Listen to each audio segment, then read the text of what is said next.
11வது பாடத்திற்குள்ளாக கடந்து வந்திருக்கிறோம். இந்த காலாண்டு பாடம் எவ்வளவு முக்கியமானது என்பதை சற்று யோசித்து பார்க்கக்கூடிய சூழ்நிலையில் தான் நாம் இருக்கிறோம். சுருக்கமாக சொல்ல வேண்டும் என்று சொன்னால், 1ஆம் நூற்றாண்டிலே எழுதப்பட்ட அப்படிப்பட்ட நல்ல கருத்துக்கள் 21ஆம் நூற்றாண்டில் வாழ்ந்து கொண்டிருக்கிற இன்றைக்கும் அது பொருத்தமானதாக, நமக்கு தேவையானதாக அது இருக்கிறது என்பதை நாம் எண்ணி பார்க்கிற பொழுது நிச்சயமாகவே ஆச்சரியமுமாய் இருக்கிறது. அது ஒன்றை மாத்திரம் வெளிப்படுகிறது. தேவன் நேற்றும் மாறாதவர், நாளையும் என்றென்றும் மாறாதவர் என்றால் அவர் அன்பு மாறாதது. அன்றைக்குள்ள மக்களையும் அவர் நேசித்தார், நேற்றைக்குள்ளவர்களையும் நேசித்தார், மடிந்து போனவர்களையும் நேசித்தார், இன்றைக்கு உயிரோடு இருக்கிற நம்மையும் அவர் நேசிக்கிறார். நம்முடைய நேச தகப்பன் தன்னுடைய ஊழியக்காரனின் மூலமாக பேசின வார்த்தைகள் இருக்கின்றது. அது எவ்வளவு ஒரு மேன்மை உள்ளது, நமக்கு மேன்மையை தரக்கூடியதாய் நமக்கு அது இருக்கிறது என்பதை நினைத்து நம்ம ஆண்டவருக்கு உள்ளாக நம்ம என்ன செய்வோம்? ஸ்தோத்திரங்களை எடுப்போம். எப்பவும் நம்ம ஆண்டவருக்கு ஸ்தோத்திரங்களை எடுத்தே இருக்கணும். ஒவ்வொரு நாளும் ஒவ்வொரு காரியத்திற்காக ஸ்தோத்திரம் ஆண்டவரே, ஸ்தோத்திரம் அப்பா என்றெல்லாம் அவருக்கு நன்றி பலிகளை நாம் அறிவித்துக் கொண்டே இருக்க வேண்டும். அந்த வகையில இந்த பாடம் நமக்கு மிக மிக முக்கியமானதாக, மற்ற பாடங்கள் இல்லை என்றால் அது முக்கியம்தான், இந்த பாடம் மிக மிக முக்கியம் என்று எனக்கு தோன்றினது. இதை படிக்கின்ற பொழுது ஒரு முறை படித்தால் அது கருத்து விளங்கவில்லை, மறுபடியும் அதை பார்த்து பார்த்து பார்த்து படித்து படித்து அவர் சொல்கிற காரியம் என்ன என்பதை நாம தியானிக்கின்ற பொழுதுதான் உள்ளான கருத்துக்கள் நமக்கு கிடைக்க தோன்றும். தேவனுடைய வார்த்தைகளின் பொருளை சரியான கருத்துக்களாக நாம் வெளியிடாமல் போனால் அதற்கு நாம் என்ன செய்யணும்? மிகவும் பிரயாசப்படணும். அப்படி சொல்லாமல் போனால் அதனுடைய பாவம் நம்மை சேர்ந்து விடுமோ என்ற ஒரு எண்ணம் எனக்குள்ள இருக்கும். தேவன் வெளிப்படுத்த இந்த பாடத்தை இன்னைக்கு நாம படிக்கணும்னு இருக்கு. அந்த பாடத்தை சரியானபடி அதை சொல்லவில்லை என்றால், அது கருத்து மாதிரி வேற திசைக்கு கொண்டு போகவில்லை என்றாலும் அது நமக்கு ஒரு விளைவை கண்டிப்பாக கொண்டு வரும். அது கர்த்தருக்கு பயந்து ஆண்டுடைய வார்த்தைகளே, என் ஆண்டவரே நீர் என்ன செய்யுங்க, எனக்கு கற்பீங்கப்பா, நான் அதை கற்றுக்கொள்ள வாஞ்சியாக இருக்கிறேன் என்று சொல்லி ஒரு சிலராக இருந்தாலும் நம்முடைய இருதயங்களை திறந்து நம்முடைய செவிகளை அடைத்து போடாமல் ஆண்டுடைய வார்த்தைக்கு நாம என்ன செய்வோம்? அந்த வகையில இந்த வாரத்துக்குரிய பாடம் என்ன? எத்தனாவது பாடம் சொல்ல முடியுமா? 16வது பாடம். தலைப்பு சொல்லுங்களேன். கிறிஸ்துவுடன் ஜீவித்தல். ஆண்டவரோடு கூட ஜீவிக்கின்ற ஒரு காரியம் எவ்வளவு தேவை என்பதை மேலோட்டமா பார்த்தாலே நமக்கு தெரியும். கர்த்தரோடு கூட நம்ம ஜீவிக்கவில்லை, நம்ம வாழ்க்கை அவரோடு கூட போகலைன்னா பாதுகாப்பு இருக்காதுங்க. அவ்வளவுதான் சுருக்கமா சொன்னா, மனுஷனை நம்பி ஜீவித்தால், வேற மனுஷனுடைய ஞானத்தை பின்பற்றி வாழ்ந்தால் நமக்கு என்ன இருக்காது? எந்த காலத்திலும் உலகத்துல நமக்கு பாதுகாப்பு இருக்காது. தற்செயலான ஒரு நிம்மதி கிடைக்கலாம், அல்லது ஒரு மகிழ்ச்சி கிடைக்கலாம், ஆனால் அது நித்திய மகிழ்ச்சியாக வரவே வராது. சோதனை வேதனை அல்லது எந்த காரியங்கள் வந்தாலும் நமக்கு என்ன வராது என்று சொன்னால், பாதுகாப்பு தேவனை தவிர, இந்த வேத வாக்கியங்களை நாம கை கொள்ளுகிற காரியத்தை தவிர வேறு எதிலுமே நமக்கு என்ன இல்லை? பாதுகாப்பு இல்லை என்பதை நம்ம முதலாவது புரிந்து கொள்ள வேண்டும். இந்த பாடத்துக்குள்ள ஒரு பவுல் கொலோசியருக்கு எழுதின புத்தகத்தில் இருந்து தான் நம்ம பாடங்களை படிச்சுட்டு வரோம். எந்த அதிகாரத்தை குறித்து இந்த பாடம் சொல்லுது அப்படின்னா, கடந்த வாரத்திலே 2ஆம் அதிகாரம். அருமையான சகோதரிகள் ஒவ்வொருவராக என்ன செய்தாங்கன்னா அதை எடுத்து சொன்னார்கள்.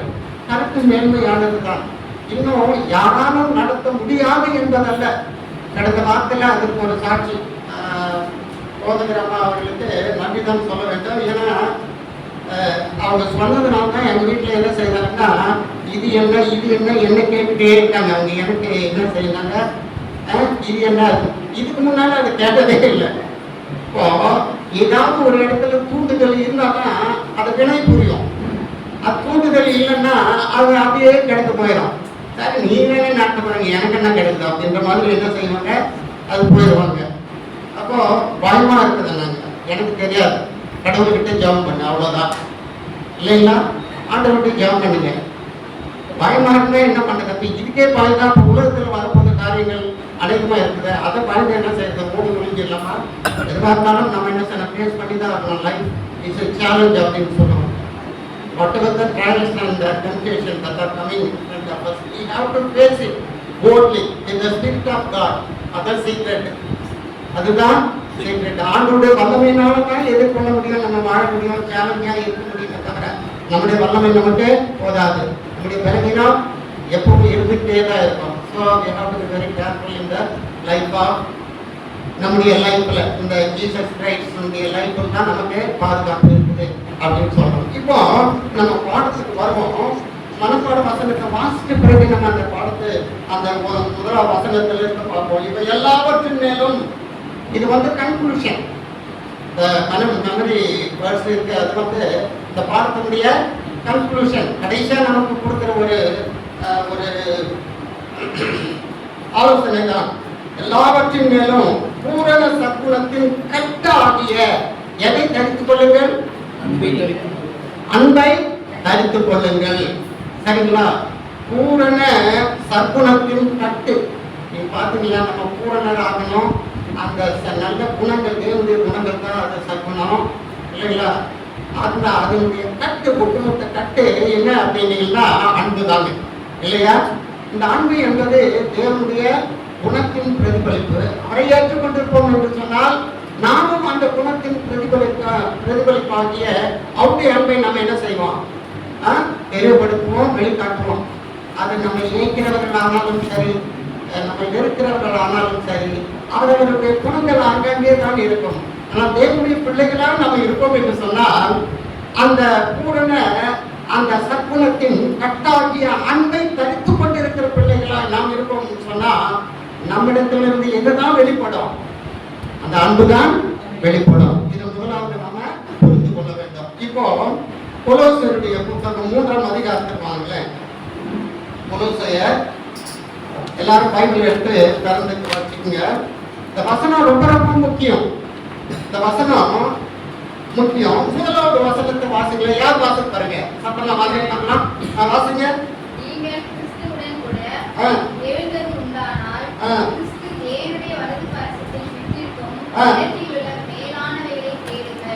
இந்த வார்த்தை நீங்க பாருங்க, ஒரு விஷயம் தான் சொல்ற. 1 2 3 எத்தனை விஷயம் அதுல இருக்குது நீங்க சொல்லுங்க பார்க்கலாம். உங்களுக்கு அந்த ஒரு மோட்டிவேஷனல் ஸ்பிரிட்டை கூட்டணும்னு நினைக்கிறேன். அந்த வசனத்துல என்னென்ன சொல்லுது பாருங்க. நீங்கள் ஒரு விஷயம் என்னது? கிறிஸ்துவுடன், ஆமா பாருங்க, கிறிஸ்துவோடு கூட. அந்த வார்த்தையை நம்ம மறக்கூடாது. கிறிஸ்துவுடன் கூட எழுந்தது உண்டானால் ஒரு விஷயம். அது நீங்க தான் பதில் சொல்ல போறீங்க. எனக்கு தெரியல, நீங்க சொல்லுங்க. இரண்டாவது என்னன்னா, கிறிஸ்து தேவனுடைய வலது பாரிசத்தில் வீற்றிருக்கும் இடத்தில் உள்ள மேலானவர்களை தேடுங்கள். அப்போ வலது பாரிசம் எங்கே இருக்கிறான்? எங்க? பிதாவுடைய வலது பாரிசம் என்றால் என்னது? பாரிசம் என்ன? இடம். என்ன இடம்? சிம்மாசனம். இவர் பக்கத்துல இல்லைங்களா? யாரும் பக்கத்துல உட்கார்ந்து முடியாது. சரிங்களா? அங்க இவர் அவர் பாரிசத்தில் உட்கார்ந்து இருக்கிறாரா? ஏன் எதுக்குன்னு தெரியாது, அதை நீங்க தான் சொல்லணும். அப்போ இந்த வசனம் சொல்லுது, அங்க ஏதோ இருக்கிறான், மேலானவைகள் இருக்கிறதா, அதை என்ன செய்யுங்க? தேடுங்கள் சொல்றாங்க. இதை 2-3 முறை நான் படிச்சு யோசிக்கிறேன். என்ன ஆண்டவரே, இது எப்படி புரிந்து கொள்வது? கிறிஸ்துவுடன் கூட எழுந்தது உண்டானால் என்ன நினைக்கிறீங்க? சொல்லுங்க, டக்குன்னு சொல்லுங்க பார்க்கலாம். அது ஏதோ ஒண்ணு எழுதி வச்சிருக்கிறேன். ஞானஸ்நானம் எடுக்கும் பொழுது பாவத்துக்கு மரித்து கிறிஸ்துவோடு கூட புதிய ஒரு சிருஷ்டியாக இருக்கு. 2 கேள்வி வருது. கிறிஸ்துவுடனே கூட எழுவது என்றால் என்ன? அது ஞானஸ்நானம் என்று சொன்னார். அந்த ஞான ஸ்நானம் பெற்ற எல்லாரும் கிறிஸ்துவோடு கூட மரித்து எழுந்துட்டாங்களா? இரண்டாவது கேள்வி, எந்த கேள்வி நினைக்கிறீங்க? முதல் ஒரு கேள்வி கேட்டேன், கிறிஸ்துவோடு கூட எழுந்திருக்கிறது என்ன சொன்ன? ஞான ஸ்நானம் ஒரு உண்மையா இருக்குது அப்படின்னு சொல்றாங்க. சரி, ஞான ஸ்நானம் பெற்ற எல்லாருமே கிறிஸ்துவுடன் கூட எழுந்துட்டாங்களா? யாரோ கேட்கிற மாதிரி இருக்கு. எழுந்துட்டேன்னா என்ன கேட்கணும்? எல்லாருமே தனக்கு தானே. நான் ஞானஸ்நானம் எடுத்துட்டேன், பாஸ்டர் ஞானஸ்நானம் கொடுத்துட்டாரு. அப்போ அது ஒரு சிம்பாலிக்கா பாவத்துக்கு மறித்து ஜீவனுக்கு எழுந்திருக்கிறது. சரிங்களா? நான் கிறிஸ்துவுடனே கூட எந்திரிச்சிட்டேன்னா, அவர் மறித்த மாதிரி நான் மறிச்சிட்டேனா, அவர் எழுந்த மாதிரி நான் எழுந்துட்டேனா? இந்த கேள்வி கேட்டு பாருங்க, பயமா இருக்குது. அந்த மக்களுக்கு எப்படி விளக்கம் சொல்றது? ஆண்டவரே, நம்ம கிளியரா என்ன செய்யலாம்? போகலாம். அப்போ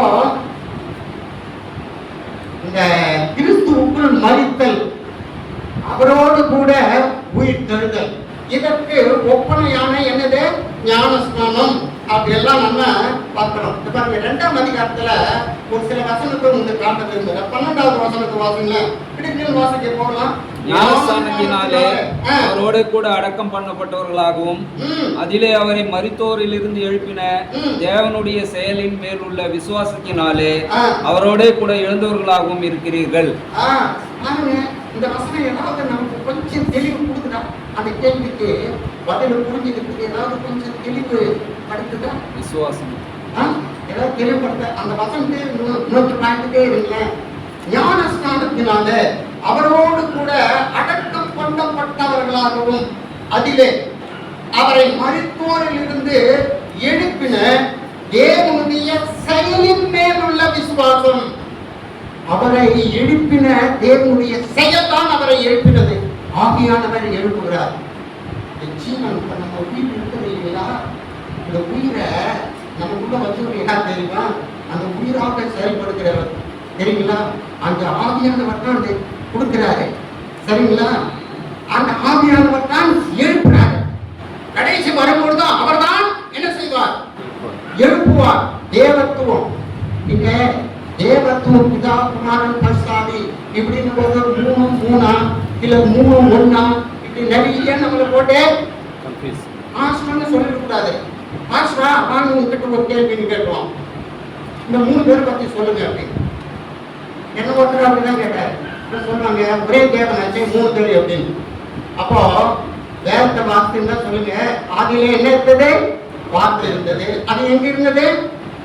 தேவனிடத்தில் தான் இருந்தது இல்லைங்களா? அப்ப அவருடைய வார்த்தை என்னமாயிற்று? இதுதான் அவருடைய குமாரன், மாம்சமாக்கி. அவருக்கு மாம்சத்திலே என்ன செய்தார்? புதித்தார் என்பதனால் மனுஷ குமாரன். புரியுதுங்களா? அவருடைய வல்லமை, அவரிடத்தில் இருக்கிற அந்த வல்லமை தான் யார்? பரிசுத்த ஆவியானவர். 3 ஒன்றாய் இருக்கிறார்கள். 3 ஒரே செயல்பாடு செய்கிறார்கள். படைப்பில் ஒரே செயல், விடுதலையில் ஒரே செயல், இந்த உலகத்திற்கு முடிவு கொடுப்பதிலும் 3 ஒரே செயல், நம்மை உயிர்ப்பித்து நித்திய ஜீவனை கொடுக்கிறதிலும் இந்த 3 ஒரே செயல். புரியுதுங்களா? இந்த வசனம், இந்த தெளிவு கொஞ்சம் காட்டுதுங்களா? நமக்கு நம்ம பிராக்டிக்கலா ஏற்படுத்தணுங்க. இந்த பாடம் நமக்கு என்ன தெரியும் தெரியுங்களா? யாரு கிறிஸ்துவுடனே கூட எழுந்திருக்கிறாங்களோ, யார இந்த வசனத்தை புரிஞ்சு இருக்கிறாங்களோ, அவங்களுக்கான நிஜமான வாழ்க்கைக்குரிய பாடம் தாங்க இது. நான் என்ன சொன்னேன் சொல்லுங்க பார்க்கலாம். நான் என்ன சொன்னேன்? யாரு கிறிஸ்துவோடு கூட எழுந்திருக்கிறாங்க, ஞானஸ்நானம் பெற்றிருக்கிறாங்களோ இல்லைங்களா? யாரு அவரை, அன்பை, சத்தியத்தை புரிந்திருக்கிறாங்களோ அவர்களுக்கான ஒரு நிச்ச வாழ்க்கை. நான் 79 ஞானஸ்நானம் எடுத்தேன் அப்படின்னு சொல்லுங்க. இது வரைக்கும் அவரோட மரித்து, அவர் போல உயிர் தெழுந்து, அவர் போல நிஜ வாழ்க்கையிலே பரிசுத்தத்தை விளங்க பண்ணுகிற ஒரு பரிசு வாழ்க்கை தான் எனக்குள் இருக்கிறதா என்றால் 0. என்னை பத்தி சொன்ன அவ்வளவுதான். உங்களுக்கு சொல்ல நான் என்ன சொல்லனா, I may think myself as a hero, but actually in my life I am very 0. இப்படி நினைச்சு பாருங்களேன், ஐயோ ஆண்டவரே நான் இன்னும் பூஜ்ஜியத்திற்குள்ளவாயிருக்கேன், நான் வெறும் 0 தானா? அப்படியானால் என் வாழ்க்கையின் வளர்ச்சி இங்கே, நான் மதிக்கவே இல்லையே. மதித்திருந்தால் தானே நான் எழுந்திருக்கவே முடியும். எழுந்திருந்தால் தானே இந்த நிஜ வாழ்க்கையின் சத்தியத்தை என் வாழ்க்கையில பிரதிபலிக்க முடியும். அப்படியானால் என்ன புரியுதுங்களா? இந்த பாடம் வெறுமனே அப்படி கடந்து போகிற பாடம் இல்லை. இது நம்முடைய நிஜ வாழ்க்கைக்கான பாடம், நம்மை பரிபூர்ணப்படுத்துகிறதற்கு ஏதுவான பாடம், நம்மை நாமே சோதித்து ஆராய்ந்து அறிகிறதற்கான ஒரு நல்ல பாடம். ஆவியானவர் பேசுகிறதை காதுள்ளவன் கடவுள் கேட்கிறோமா? நாம இன்றைக்கு திறந்து கேட்க வேண்டும். 14வது வசனம் பாருங்களேன், 2:13 உங்கள் பாவங்களின் ஆவியையும் எப்படி நம்ம மரிச்சோம்னு சொல்லுது. அதாவது 2:13 கொலோசியர் 2:13 உங்கள் பாவங்களின் ஆவியையும் உங்கள் மாம்ச விருத்த சேதனம் இல்லாமலேயும் மறுத்தவர்களாய் இருந்த உங்களையும் அவரோடு கூட உயிர்ப்பித்து. இப்போ ஆன்சர் வந்துச்சுங்களா? அவரோடு கூட உயிர்த்தல் என்ன அப்படின்னா இந்த 14வது வசனம் பதில் சொல்லுதுங்க. என்னது? என்னுடைய பாவங்கள், என்னுடைய பாவங்கள். நம்ம ஒரு நிஜமான ஒரு தெளிவுக்கு வருங்க. நமக்கு மாம்ச சரீரம் இருக்கு, சரிங்களா? அதோடு கூட ஆத்மா என்ற ஒரு யோசித்து செயல்படுகிற ஒரு செயலும் இருக்கிறது இல்லைங்களா? 2 growth இருக்குது. ஒன்னு பிசிக்கல் growth, இன்னொன்னு ஸ்பிரிச்சுவல் growth. ஸ்பிரிட் வரும்போது ஈவில் ஸ்பிரிட் இருக்குது, ஹோலி ஸ்பிரிட் இருக்குது. இது புரிஞ்சுக்கணும் நாம. அப்போ இந்த physical growth is composed of what? நம்முடைய இந்த மாம்ச சரீரம் எப்படி கட்டமைத்து வளர்ச்சி அடைய செய்கிறது? இது through what we eat, through our mouth. நாம வாயில என்னென்ன சாப்பிடுறோமோ அந்த சாப்பாட்டு விளைவாக இந்த சரீரம் வளருதுங்க. சிலர் அப்படியே புஷ்னு பார்த்துட்டே இருப்பாங்க. சிலர் என்ன சாப்பிட்டாலும் நான் எப்படி தான் இருப்பேன், I am only but illy known.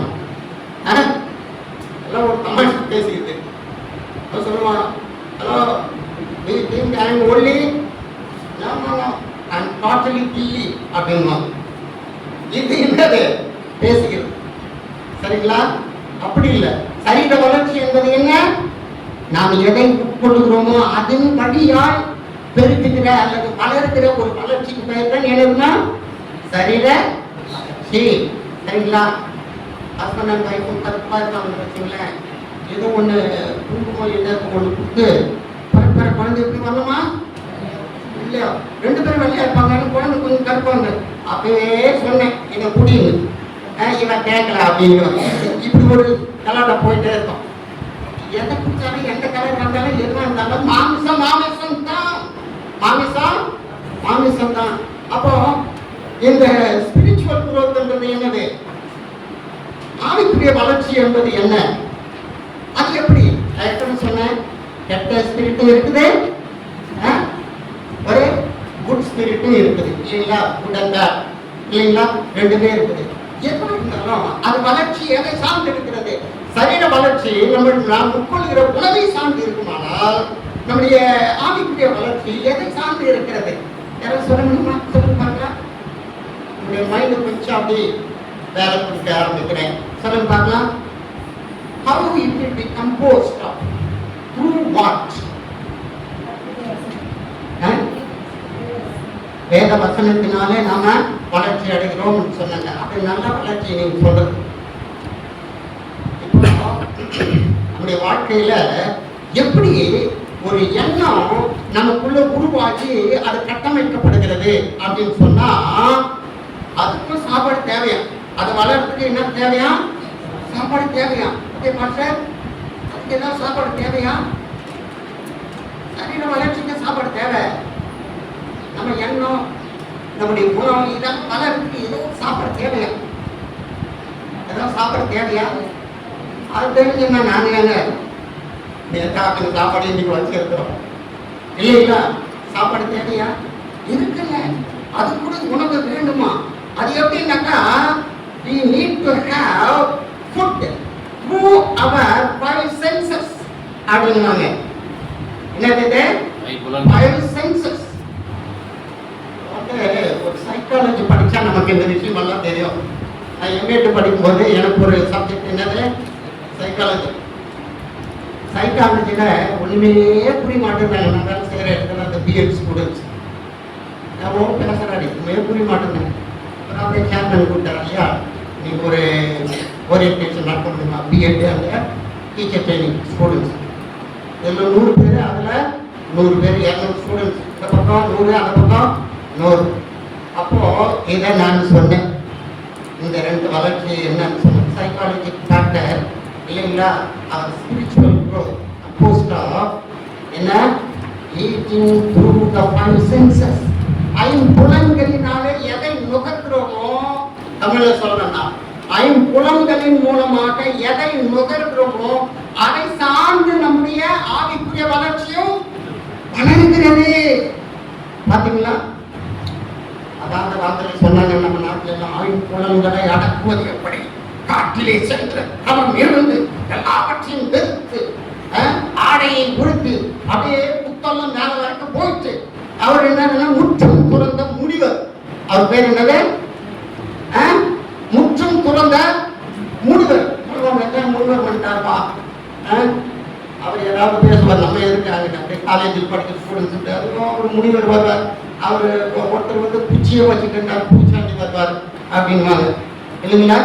இப்படி ஒவ்வொருத்தருக்கும் ஒரு நீட் நேம் சொல்லி இப்படி பண்ணுவாங்க. நம்முடைய வளர்ச்சி எப்படி இருக்குதுன்னா, ஆவிக்குரிய வளர்ச்சியில 2 விதம் சொன்னேன். தீமை, நன்மைக்குரிய வளர்ச்சி என்பது ஐம்புலன்களின் மக்கள். கண் எதை பார்க்கிறதோ, மூக்கு எதை நுகர்கிறதோ, வாய் எதை பேசுகிறதோ, செவி எதை கேட்கிறதோ, இதுதானே ஐம்புலன். ஐம்புலன்கள் என்னென்ன? மெய், மெய்னா உடம்பு, அப்புறம் மெய், வாய், கண், மூக்கு, செவி.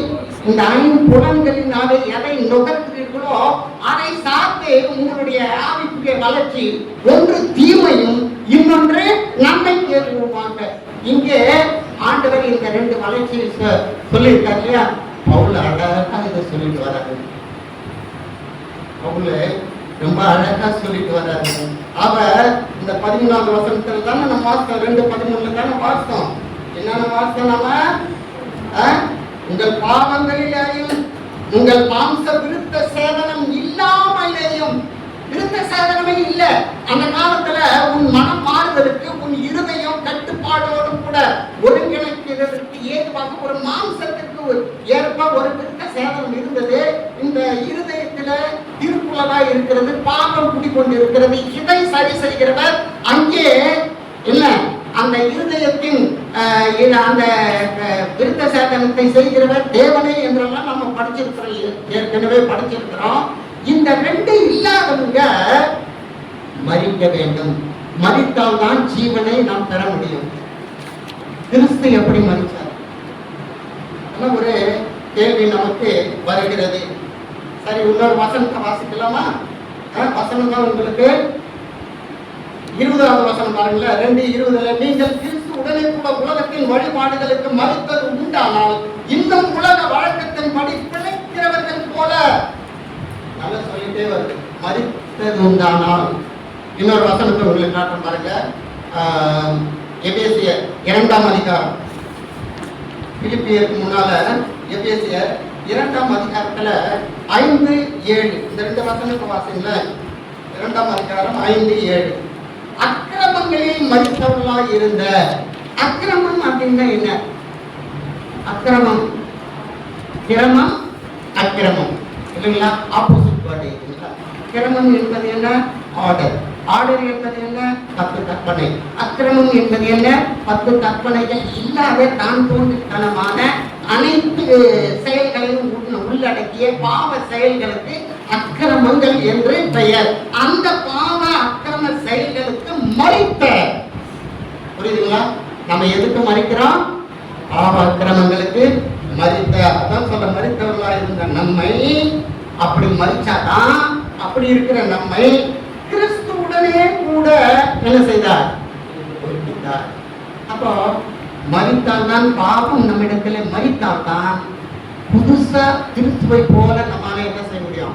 அவர் எப்படி உயிர் தேடப்பட்டாரோ, ஆவியானவர் உயிர் தேட செய்தாரோ, அது தேவனுடைய செயலாய் இருந்ததோ, அதே போல நாம் கிறிஸ்தவர்களாய் பரிசுத்தமான ஜீவியத்தை வாழ்கிறதற்கு நாம தேவனுடைய செய்கைகளாய் இருக்கிறோம். தேவனுடைய செய்கை அவரை உயிர் தேட செய்தது போல நம்மையும் இந்த பாவ அக்கிரமங்களில் இருந்து அவர் என்ன செய்யறாரா? உயிர் தேட செய்ய. இதுதான் இந்த ரெண்டு கேள்வி கேட்ட பார்த்தீங்களா? கிறிஸ்துவோட கூட முடித்தது உண்டா? அவரோட கூட பிழைத்தது உண்டா? அல்லது இதுவரைக்கும் நாம கிறிஸ்துவோடு கூட மறித்தது உண்டா? நாம பிழைத்து இருக்கிறோமா? இந்த கேள்வி வந்துச்சு பார்த்தீங்களா? ஞானஸ்நானம் எடுத்த எல்லாருமே மறித்து பிழைத்து இருக்கிற அனுபவத்துக்கு வந்திருக்கிறோமா? எவ்வளவு கேள்விங்க. இந்த கேள்விக்கு நம்முடைய உள்ளத்துல பதில் கிடைக்கவில்லை என்று சொன்னால், அந்த மாற்றம் நம் உள்ளத்துல இன்றைக்கு அது மாற்றம் ஏற்படாமல் போனால், ஒருவேளை இது பாடமா இருக்கலாங்க, ஆனால் கிடைக்கப்படாத ஒரு சத்தியம் யாரும் சொல்ல மாட்டாங்க. இவ்வளவு ஒரு விளக்கமா யாரும் சொல்ல மாட்டாங்க. அட்வென்ச்சர்ல ஒரு பெரிய ஒரு மேன்மை என்ன தெரியுங்களா? ஓய்வு நாள் பள்ளி பாடம் தாங்க. இந்த பாடத்துக்கு முக்கியம் தரலன்னா நாம சத்தியத்துக்கு முக்கியம் தரலன்னு அர்த்தம். இந்த பாடத்தை ஸ்கிப் பண்ணிட்டே போறோம் அப்படின்னா நம்ம சத்தியத்தை அப்படியே விட்டுட்டு போயிடுறோம் அப்படின்னு அர்த்தம். இப்ப ஏன் அட்வென்ச்சர்ல நிறைய விசுவாசிகள் போதகர்களுக்கு இணையாக பிரசங்கம் பண்ணக்கூடிய அளவுக்கு வளர்ந்திருக்கிறார்கள் என்றால் காரணம் எது தெரியுமா? ஒருவேளை அவங்க ஸ்பைசர்ல படிச்சுட்டு வரலாம். நீங்க இப்ப ஸ்பைசருக்கு போக வேண்டிய அவசியம் கிடையாது. ஓய்வு நாள் பள்ளியில கலந்துருங்க. ஒரு சிலர் அந்த ஓய்வு நாள் பள்ளியை ஸ்கிப் பண்ணிட்டு நேரா எங்க வந்துருவாங்க. அங்கெல்லாம் ஒண்ணும் கிடையாது. இவன் சர்வீஸ்ல அவர் ஏதாவது ஒரு டாபிக் எடுத்து வந்து டக்குன்னு பேசிட்டு போயிட்டே இருப்பாரு. கற்றுக்கொள்ளுகிற இடம் எங்கே? ஓய்வு நாள் பள்ளி பாடம் தான். பாடம் தான் பள்ளிக்கூடம். இந்த பள்ளிக்கூடத்துக்கு வரலன்னா நாம என்ன செய்ய முடியாது? வளர்ச்சியை எழுத முடியாதுங்க. ஆகவேதான் 5வது வசனம் அப்படி சொல்லுகிறதை நாம பார்த்தோம். இன்னொரு வசனம் என்ன சொன்ன? 7வது வசனத்தை சொன்ன எபேசியர் 2:7வது வசனம், கிறிஸ்து இயேசுவுக்குள் நம்மை அவரோடு கூட எழுப்பி என்ன செய்தாராம்? என்ன மேன்மை கண்டார் கொடுத்தாராம்? உன்னதங்களிலே அவரோடு கூட உட்காரவும் செய்தார். உன்னதங்களிலே அவரோடு கூட பாட முடியும். கிறிஸ்துவோடு கூட அவர் எங்க உட்கார செய்தார்? மேலே உட்கார செய்தார். எனக்கு ஒரு கேள்வி, மேலே உட்கார செய்தார் என்றால் என்ன அர்த்தம்? அங்கிருக்கிற மேலானவைகளையே தேடுங்கள் சொல்லி இருக்குது இல்ல? என்ன அர்த்தம்? அங்கே நம்ம அவரோடு கூட எழுந்துட்டோமா? அப்ப அவரோட கூட நம்ம உட்கார்ந்து இருக்கிறோமா? அந்த இடத்துக்கு நம்ம போயிருக்கிறோமா? என்ன அர்த்தம்? வலது பாரிசம். அவர் உயிர் தெரிந்து எங்க போனார்பாங்க? இதனுடைய அங்க போய் உட்கார்ந்து இருக்காருல்ல, அங்க என்ன பண்றாரு? அவர் என்ன சொல்றாரு? அங்க என்ன பண்றாரு பாருங்க. இந்த ஞான ஸ்நானம்ன்ற ஒரு விஷயம் எவ்வளவு ஒரு பெரிய விஷயமா இருக்கும். நீங்க இன்னும் வேணும்னா 1 பேதுரு 2ஆம் அதிகாரம் என்ன செய்யுங்க, 1 பேதுரு 3ஆம் அதிகாரம் 21வது வசனத்துல நீங்க பார்த்தீங்கன்னா அந்த ஞான ஸ்நானம் ஒரு உடன்படிக்கைக்கு அடையாளமா இருக்குது. எதுக்கு அடையாளம்? ஒரு உடன்படிக்கைக்கு. நாம அந்த உடன்படிக்கை என்பது என்ன அப்படின்னு சொன்னா ஒப்புரவாக்குதல். யாரோட ஒப்புரவாக்குறோம்? கிறிஸ்துவின் மூலமா பரலோகத்துல வீற்றிருக்கிற பிதாவிற்கு நம்ம என்ன செய்யறோம்? ஒப்புரவாக்குகிறோம். அவர் நம்மை கிறிஸ்துவின் மூலமாக நமக்கு ஒப்புரவாக்கி கொண்டிருக்கிறார். இந்த விஷயம் எப்படி கொஞ்சம் தப்பா இருக்குதா? என்ன நினைக்கிறீங்க? நீங்க 1 பேதுரு 3 பார்த்தீங்கன்னா அப்படி இருக்கு. 2 வசனங்கள் நல்லா இருக்குது. நீங்க வாசித்து பாருங்க. அப்ப எப்படிங்க அவருக்கு ஒப்புரவாக்குனாரு? அப்ப பரலோகத்தில் நடக்கிறது என்னங்க? நீங்க சங்கீதம் 110 பாருங்களேன். சங்கீதம் 110 என்ன சொல்றது பாருங்களேன். சங்கீதம் 110வது அதிகாரம் 1வது வசனம் பாருங்களேன். கர்த்தர் என் ஆண்டவரை நோக்கி, நான் உன்னுடைய சத்துருக்களை உனக்கு பாதப்படியாக்கி போடும் வரைக்கும் நீ என்னுடைய வலது பாரிசத்தில் உட்காரு. இந்த அங்கிருந்து 17 போனாரு. அந்த விஷயத்தை என்ன சொல்றாரு தெரியுமா? ஆண்டவர் சொல்றாரு, எங்க உட்கார்ந்து இருக்கிறாரு? நீ வலது பாரிசத்தில் உட்காரு. எது வரைக்கும்? சத்துருக்களை பாதப்படியாக்க. அப்போ பிரியமானவர்களே, இயேசு கிறிஸ்துவுக்கு விரோதமாக எழுந்த சத்துரு யாரு? சாத்தான். அவன் மூலமாய் எழும்பினவர்கள் ரோமன் பேரரசு. அங்கே யூதர்களும் அவனுடைய கையாட்களாக மாறி போனார்கள். இந்த சத்துருக்களை எல்லாம் நான் பார்த்துக்கிறேன். அது வரைக்கும் எங்க பார்த்துட்டு என்ன செய்ய தெரியும்? உன் பாதத்துக்கு அவங்களை கொண்டு வரப்பா, நீ அது வரைக்கும் எங்க உட்காந்துரு, என் வலது பாதத்துல உட்கார்ந்துரு என்று யார் சொல்றாரு? யார் சொல்றது? அந்த வசனத்தை பாருங்க. கர்த்தர் என் ஆண்டவரை நோக்கி, இங்க கர்த்தர் என்பது பிதா, என் ஆண்டவரை நோக்கி. ஆண்டவர் என்பது யாரு? இயேசு கிறிஸ்து. இதா இயேசு கிறிஸ்துவை பார்த்து இப்படி சொல்றாரு, நான் பார்த்துக்கிறேன். பாருங்க, இந்த வலது பாரிசத்தில் உட்காரும். நீங்க உட்கார்ந்தல் என்றால், நீங்க மல்கியா 3:3 பார்த்தீங்கன்னா உட்கார்ந்தல் என்பது என்ன அர்த்தம் என்பதை நீங்க வீட்டுல தெரிந்து கொள்ளுங்கள். அப்போ 2வது வசனம், அவர் கர்த்தர் சீயோனிலிருந்து உம்முடைய வல்லமையின் செங்கோலை அனுப்புவார், நீர் உம்முடைய சத்துருக்கள் நடுவே ஆளுகை செய்யும். சத்துருக்களின் நடுவே ஆளுகை செய்யும். 3வது வசனம், உம்முடைய பராக்கிரமத்தின் நாளிலே உம்முடைய ஜனங்கள் மனப்பூர்வமும் பரிசுத்த அலங்காரமுமாக இருப்பார்கள். விடியற் காலத்து கர்ப்பத்தில் பிறக்கும் பனிக்கு சமானமாய் உம்முடைய எவ்வள ஜனம் உமக்கு பிறக்கும். எது வரைக்கும்? நீங்க மல்கியா 3:3 பார்த்தீங்கன்னா, அவர் வலது பாரிசத்துல எங்க உட்கார்ந்துட்டு என்ன வேலை செய்யறாரு அப்படின்னா, அவர் வெள்ளியை உருட்டுகிறது போல, பொன்னை புடம் எடுக்கிறது போல, யாரை என்ன பண்றாரா? தம்மை நோக்கி இரவும் பகலும் வேண்டிக் கொண்டு தம்முடைய பாவத்திற்கான ஜெபித்து அதற்கான விடுதலையை ஏங்கி தவித்துக் கொண்டிருக்கிற உங்களுக்கும் எனக்கும் அவர் என்ன செய்கிறார் என்றால், பிதாவின் சமூகத்திலே பரிந்து பேசி நமக்கான விடுதலையை அங்கே இருந்து கொடுக்கிறார். இதுதான் அவரோடு கூட நாம ஞானஸ்நானத்தின் மூலமாக உயிர் தெழுந்து அவரோடு கூட உட்கார்ந்து இருக்கிறோம் என்று சொன்னால், நம்முடைய விசுவாசத்தின் மூலமாக நாம நம்முடைய போக்கஸ் எங்க இருக்குது பாஸ்டர்? பிதாவின் சமூகத்தில் இருக்குது. அங்க எப்படி இருக்குதுன்னா, நம்ம ஜெபிக்கிறோம், இந்த ஜெபம் எல்லாம் அங்க போகுது. இயேசு கிறிஸ்து அந்த ஜெபத்தை கேட்டு பாஸ்டர் பண்ணாலும் சரி, பிரதர் பண்ணாலும் சரி, சகோதரி பண்ணாலும் சரி, அவருக்கான விசுவாசத்துல ஜெபம் பண்ணுகிற யாரா இருந்தாலும் சரி, பரலோகத்தில் எட்டுகிறது, விடுதலை ஆகிறோம், நாம உயிர் பிழைக்கிறோம். இதுதாங்க அவரோடு கூட எழும்புவது, அவரோடு கூட நாம இருப்பது என்பதற்கான அர்த்தமாய் இருக்கிறது. அப்படி என்றால் எது வரைக்கும் சொன்னா, அந்த 3வது வசனம் ரொம்ப முக்கியம். என்ன செய்யறாங்க? உன்னோட பராக்கிரமத்தின் நாளில, அதாவது 2ஆம் வருகையில ஒரு ஜனம் எப்படி, என்ன ஜனம் தெரியுமா? மனப்பூர்வமும் பரிசுத்த அலங்காரமுமா இருப்பாங்க. நீங்களும் நானும் தாங்க இயேசு கிறிஸ்துவின் 2ஆம் வருகைக்கு நம்ம எதிர்பார்த்து கொண்டு இருக்கிற ஜனங்களா நாம இருப்போம்னா, அவர் வரும்பொழுது எப்படி இருப்போமா? பரிசுத்த அலங்காரத்துடனே. ஏனென்றால் நம்முடைய பாவங்கள் எல்லாம் பரலோகத்துல இயேசு கிறிஸ்துவின் மூலமாக பிதாவின் சமூகத்தில என்ன செய்கிறது? நீக்கப்படுகிறது. அதுதான் உயிர் தெழுதலில் நமக்கு என்ன இருக்கிறது? ஆசீர்வாதமா இருக்கிறது. சரிங்களா? உயிர் தெழுதலில் ஆசீர்வாதமா நம்ம இருக்குதுங்க, இல்லைங்களா? அந்த ஜனம் எப்படி சொல்றாங்க தெரியுங்களா? விடிய காலத்து கர்ப்பத்தில் பிறக்கும் பனிக்கு சமானமாய் எவ்வளவு ஜனமாய் இருக்குமா? அப்போ நாம எப்படி இருக்கிறோம்? பனிக்கு சமமான வெண்மை, பரிசுத்தம், இல்லைங்களா? எவ்வளவு ஜனம் அழகான வாலிபர்கள் போன்ற ஒரு ஜனமாய் நாம இருப்போம். இது பவுல் இங்க மட்டும் எழுதலைங்க. ரோமர் 8ஆம் அதிகாரம், இங்க நான் சொல்ல போறதில்ல, நீங்க படிங்க. 19லிருந்து 22 வரைக்கும் அங்க என்ன சொல்றாரு தெரியுங்களா? இந்த ஜனம் எப்போ, அந்த பனிக்கு சமமான ஜனம் எப்போ விடுதலையாக போறாங்கன்னு சொல்லிட்டு, இந்த உலகத்துல இருக்கிற இந்த இயற்கை எல்லாம் தவிக்கிறதாம். ஏன்னா அவங்க செஞ்ச பாவத்தினால இவைகளும் என்ன இருக்குது? அந்த பாவ சாபத்துக்கு உட்பட்டு இருக்கிறது. அவங்களுக்கு விடுதலை ஆனால் தான் இங்க இயற்கைக்கும் என்ன இருக்கும்? விடுதலை இருக்கும். அந்த விடுதலைக்காக அவைகள் என்ன செய்கிறது? தவிக்கிறது.